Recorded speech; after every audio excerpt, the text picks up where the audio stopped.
If there's one thing I know about Nano, it is much easier to go in with a plan, even if you later reject the plan entirely. That's what I'm going to do today with you. I'm going to do a little plan with me. I'm going to go through how I plan ahead for Nano, try and work out how many hours I might need to take and where I can take them, aiming for 50,000. During my Milwordy, all my drafting that I did, I averaged about 46 words per minute. What I'm going to do is I'm going to drastically under plan that number so that I have more hours planned in, and then worst case scenario, if that average completely drops for Nano, then I've got a good chance of still catching up. So I'm gonna say 35, because in previous years I've averaged about 42 to 45, so 35 is quite a nice under assumption so that I've got plenty of time to catch up if that goes wrong.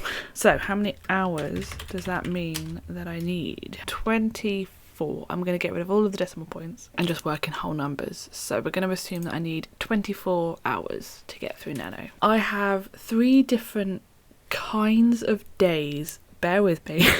I have days off, as in I have annual leave days that I have booked off specifically to try and get some writing in. I have weekend days, and then I'm going to have weekday days.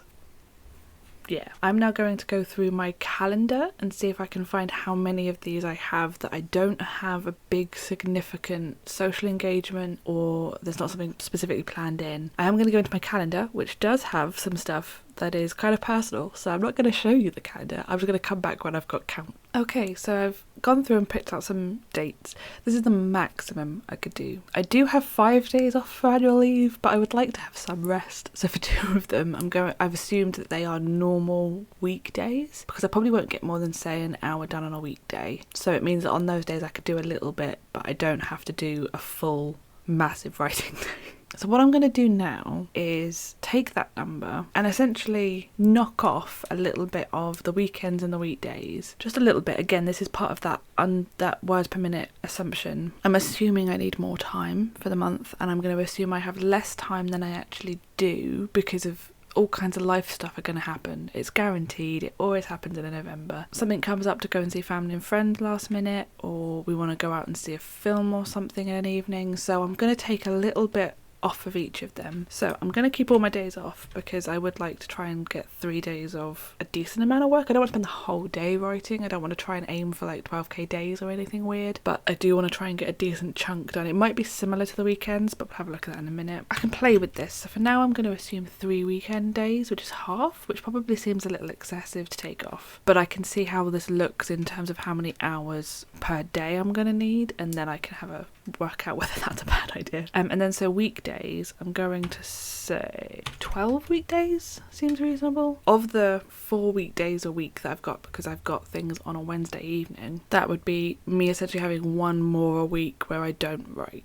So say I do like a Monday and a Tuesday and a Thursday, I could have the Friday off, that kind of thing. That seems like a decent plan for now. So we have 18 days and 24 hours. So if I say on a weekday, the aim is to write for 40 minutes, because again, I am assuming full hours here, and usually in my planning, I try and assume 40-minute hours. That's a good point. I'm just going to see what this would look like if it was 40-minute hours, because usually that works quite well for me, and then I will explain what I mean by a 40-minute hour. 29 hours. So usually when I plan things out, I will say that an hour includes a 20-minute sprint, a 10-minute off period, and another 20-minute sprint, and then another 10-minute off period. So essentially in every hour I'm only writing for 40 minutes, and if I'm doing a words per minute assumption, I could plan it based on 29 40-minute hours to allow me to do those Pomodoros. And what that does is, in terms of a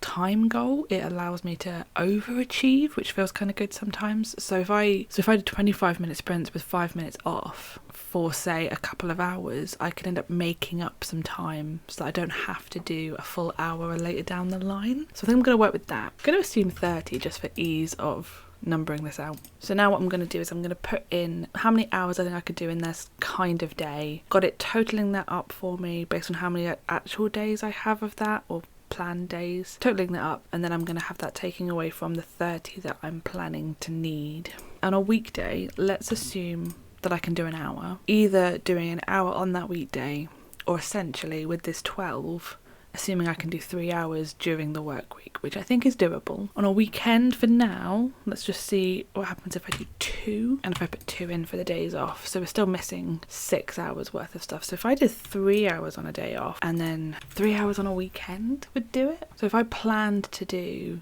3 hours on a day off, 3 hours on a weekend, then on my days off, if I really wanted to front load this, if I could manage more than 3 hours, that would take away from some of the weekdays or make the weekends a little bit easier. And again, that is assuming that I only use 3 of the weekends. So I think that's doable. This is by no means the most pretty of spreadsheets I'm doing.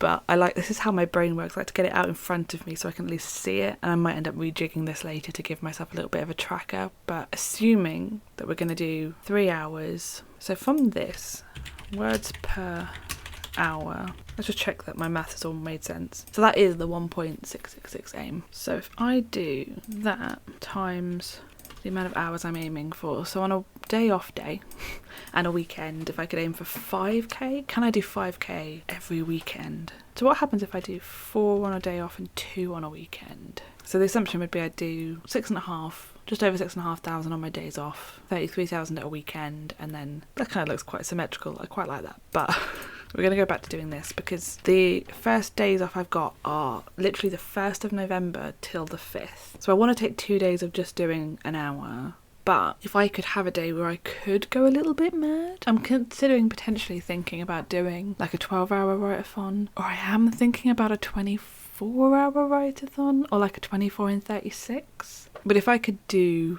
a lot more, basically the more I do on those days off, the easier everything else becomes and the less I have to rely on anything else. That's a pretty good plan. I will take that for now. Usually for my NaNoWriMo tracking, I have a normal spreadsheet I use which basically says when did I start writing, when did I finish writing, how many words did I do. But I'm kind of tempted this year to do an actual nano tracker, and rather than just saying when I sit down doing a row, actually having the days and trying not to break the chain too often. Try not to have too many days in a row where I don't write, because usually week 2 and week 3 are terrible.